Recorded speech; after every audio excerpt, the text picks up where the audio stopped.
प्यारे भाई, आप सबका आज इस सभा में बहुत बहुत स्वागत। सबसे पहले मैं क्षमा चाहती हूँ क्योंकि मैं जानती हूँ कि आप कई घंटों से मेरा इंतज़ार कर रहे हैं, लेकिन हमारे हवाई जहाज़ को ग्वालियर में उतरने का परमिशन लेट मिला तो 1 घंटे की देरी हो गई और आज अभी मुझे जल्दी जल्दी बोलना पड़ेगा क्योंकि शायद 4:30 बजे तक ही यहाँ से उड़ने का परमिशन है। आज चुनाव का आखिरी दिन है, इसीलिए थोड़ी पाबंदी ज़्यादा भी है। देखिए, सबसे पहले तो सभी माता बहनी, बड़े बुजुर्ग, युवा सभी जनन को नमस्कार, जय जोहार। आज बिरसा मुंडा जी का जन्मदिन है, उनको हम सब नमन करते हैं। भगवान नीलकंठ जी, माँ धोदरा देवी, लौआ देवी जी, ये आपकी धरती है, इस धरती को हम प्रणाम करते हैं। पूर्व मुख्यमंत्री श्री अर्जुन सिंह जी को मैं बहुत अच्छी तरह जानती थी। कांग्रेस के लिए उन्होंने हमेशा सही लड़ाई लड़ी और उनको हम यहाँ आकर सब याद करते हैं। ये इंद्रजीत कुमार पटेल जी की भी धरती है। ये धरती जन सेवा की मिसाल है। यहाँ जितने भी महापुरुष रहे, जितने नेता रहे, उन्होंने पूरे देश को ये दिखाया कि सेवा भाव क्या होता है और किस तरह कम से कम राजनीति का जो मकसद है, जितने भी राजनेता रहे यहाँ के, उन्होंने दिखाया कि राजनीति का मकसद सेवा है और जनता को ही सर्वोपरि रखना है। मेरे परिवार और आपके बीच एक पुराना रिश्ता है। इंदिरा जी, राजीव जी, मेरी माता जी सोनिया जी, पंडित जवाहरलाल नेहरू जी भी यहाँ कई बार आए, बड़ी बड़ी परियोजनाओं की नींव डाली, रिहंद बांध की नींव नेहरू जी ने रखी। तो एक पुराना रिश्ता है हमारा। आप जानते हैं कि आपकी जो सीधी की भूमि है, इसे सिद्ध भूमि कहते हैं। जब मैं छोटी थी तो एक ज्योतिषी ने मेरे पिताजी को मेरी कुंडली बना के दे दी, तो पिताजी ने मुझे दे दी। मैं 13-14 साल की थी उस समय। उसमें मैंने पढ़ा कि कन्या के पास मंत्र सिद्धि होगी। तो मैंने कहा ये मंत्र सिद्धि क्या है? पिताजी के पास गई, मैंने पूछा पिताजी ये मंत्र सिद्धि क्या होती है? तो उन्होंने कहा कि मंत्र को साधने की जो क्षमता है उसे मंत्र सिद्धि कहते हैं। तो फिर मैंने पूछा कि सिद्धि क्या है? तो उन्होंने कहा जब साधना सिद्ध होती है, मतलब साधना सफल होती है, तब इंसान सिद्ध होता है। तो ये जो आपकी भूमि है, सिद्ध भूमि, यहाँ आते हुए मेरे मन में ये पुरानी बातें आई।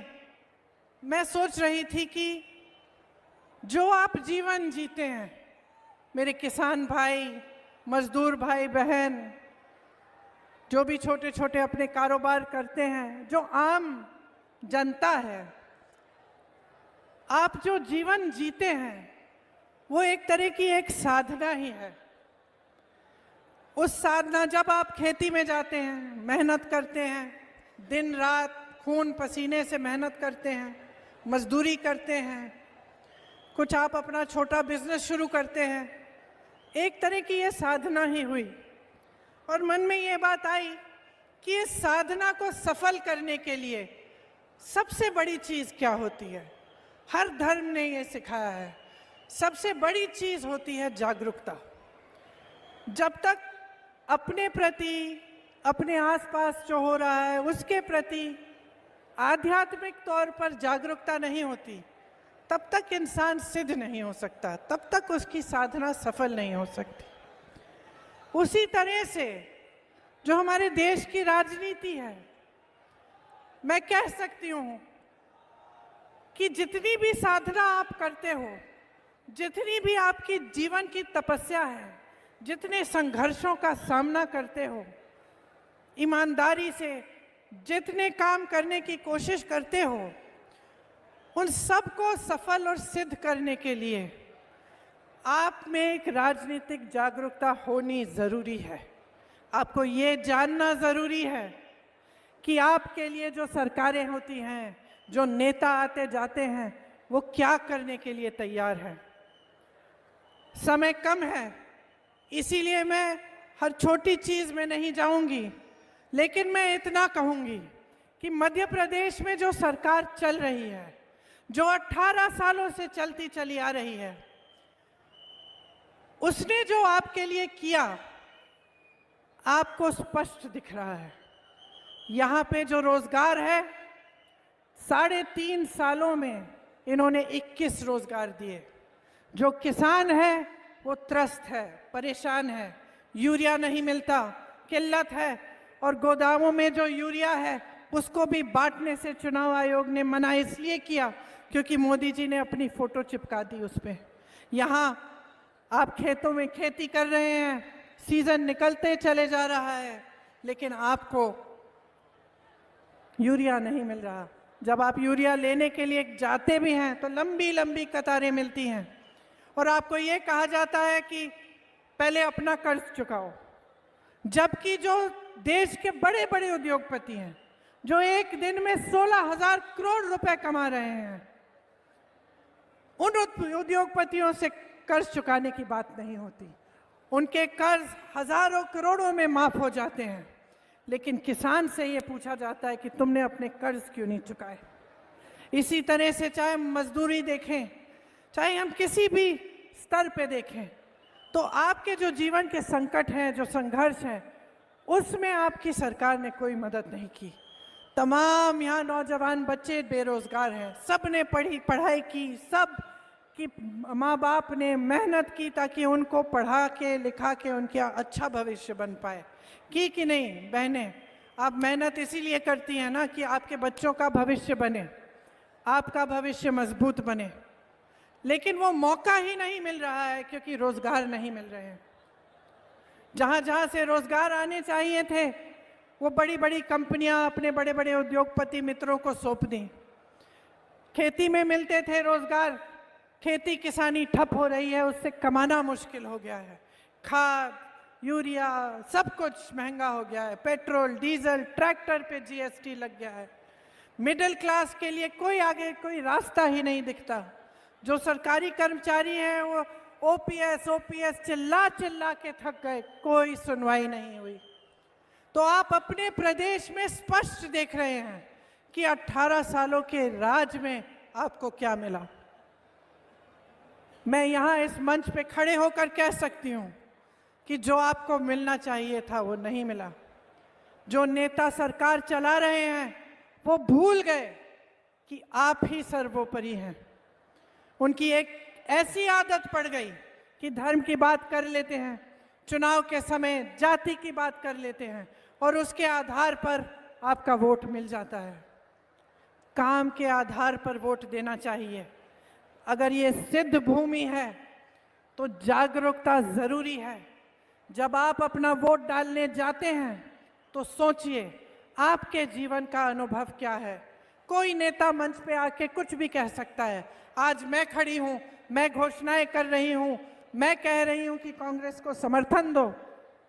कल अगर मैंने आपका विकास नहीं कराया, आपकी तरक्की नहीं कराई, मैं भी भूल गई कि कौन से वादे किए, तो मुझे भी सबक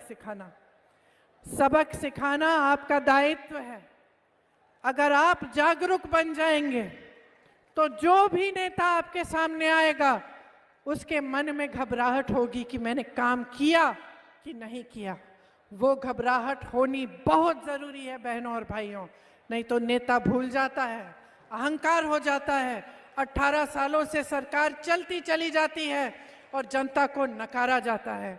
अगर 18 सालों से सही नियत की सरकार होती तो आज आपका बच्चा बच्चा नौकरी कर रहा होता, उसे रोजगार मिलता। आज का किसान खुश होता जैसे छत्तीसगढ़ में है। छत्तीसगढ़ में 2600 रुपए मिल रहा है धान का। मोदी जी आते हैं कहते हैं उन्होंने दिलवाया, लेकिन अभी मैं वाराणसी से आ रही हूँ। वाराणसी में जो उनका क्षेत्र है वहां 1200 रुपए मिल रहे हैं। यहाँ क्या दाम है धान का, गेहूं का क्या दाम है? हम कह रहे हैं 2600 देंगे। हम एक आधार पर कह रहे हैं, इस आधार पर कह रहे हैं कि जहां जहां कांग्रेस की सरकार है आज वहां पे धान का सही दाम मिल रहा है, आज वहां पे स्वास्थ्य की सुविधाएं हैं। 25 लाख तक मुफ्त इलाज हो रहा है राजस्थान में। छत्तीसगढ़ का किसान खुशहाल है।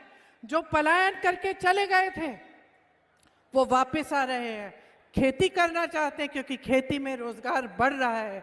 यहाँ 7000 से अधिक पाठशालाएं बंद हो चुकी हैं, वहां नई नई पाठशालाएं खुल रही हैं। हर जिले में इंग्लिश मीडियम की पाठशाला खुल चुकी है और महिलाओं को 50% उनमें आरक्षण मिल रहा है। तो आप खुद देखिए शिक्षा के लिए क्या किया, स्वास्थ्य की मध्य प्रदेश में क्या सुविधाएं हैं। छत्तीसगढ़ बगल में है, छत्तीसगढ़ में महिलाओं के लिए खास क्लिनिक बनाई है। मैं ऐसी महिलाओं से मिली हूं जिन्हें गौठान में रोजगार दिलवा कर उनके 1 लाख से 6 लाख रुपए की आमदनी हो गई है। बड़ी बड़ी समस्याओं को ऐसी इस तरह से हल किया है ताकि जनता की सुविधा हो, आप सशक्त बने। एक असली सरकार जो आपके लिए अच्छा भला चाहती है वो आपके पैसे, आपकी संपत्ति लेकर बड़े बड़े उद्योगपतियों को नहीं देती, वो आपकी संपत्ति वापस आपके जेब में डालती है। ऐसी योजनाएं बनती हैं जैसे यहाँ कर्ज माफी की, कर्ज किसानों के कर्ज माफ करना शुरू किया था कांग्रेस की सरकार ने। दोबारा सरकार आएगी तो ये काम पूरा करेंगे। वो क्या है? वो ये बात है कि जो आप ही की संपत्ति है वो वापस आपको मिल रही है। इसी तरह से महिलाओं के लिए इन लोगों ने लाडली योजना निकाली। मैं पूछती हूँ ये योजना 2 महीने पहले क्यों आई? ये योजना 18 सालों से कहाँ थी? क्या 18 सालों से मेरी बहनें परेशान नहीं थी? क्या दिक्कतों का सामना नहीं कर रही थी? क्या संकट में नहीं थी कि चुनाव के 2 महीने पहले आप ये योजना निकाल रहे हैं? कांग्रेस पार्टी ये कह रही है कि आपको 1500 रुपए प्रति माह देगी। चुनाव के समय नहीं, जिस दिन सरकार बनेगी, जिस दिन पहली मंत्रिमंडल की मीटिंग होगी उस दिन से शुरू होगा ये काम। और अगर मेरी बातों पर यकीन नहीं है तो देख लीजिए कि कर्नाटका में क्या हुआ है। कर्नाटका में कांग्रेस की सरकार आई, मंत्रिमंडल की पहली बैठक में जितनी भी घोषणाएं की उनको पूरा करने का काम शुरू हो गया, वो तय हो गई। और आज कर्नाटका में महिलाओं को ये पैसे मिल रहे हैं। महिलाओं के लिए बस की यात्रा मुफ्त है। यहाँ तो सरकारी बसें ही बंद हैं, यहाँ तो प्राइवेट बस में जाना पड़ता है। यहाँ इलाज करना पड़ता है बहनों तो प्राइवेट अस्पताल में जाना पड़ता है। किसके पास है इतने पैसे? कमाने का मौका तो मिल ही नहीं रहा है आपको। जहाँ से आप कमा सकते थे वो सारा ठप कर दिया। ये सरकार आपके लिए चली ही नहीं है। इस सरकार को ऐसे लोगों ने चलाया है जो आपसे खींचकर बड़े बड़े उद्योगपतियों को सींचने वाले लोग हैं। हर तरफ आपने घोटाले ही घोटाले देखे हैं। आपने परीक्षा दी भर्ती की, क्या हुआ? भर्ती की परीक्षा में भी घोटाले हुए। हम कह रहे हैं कि हमारी सरकार बनेगी तो आपको भर्ती की परीक्षाओं में 1 भी रुपया फीस नहीं देना पड़ेगा। ऐसी बहुत सारी हमारी घोषणाएं हैं जो मेरे जाने के बाद पटेल जी आपको सुनाएंगे पूरी तरह से। लेकिन देखिए, मोटी मोटी बात यह है कि लोकतंत्र में जिस आजादी के लिए आपके पूर्वज लड़े, मेरे पूर्वज लड़े, जिस धरती के लिए कि आजादी के लिए इतने महापुरुषों ने अपना जीवन दिया, उनका खून इस धरती में मिला है। उन्होंने इसलिए दिया कि आप आजाद बने।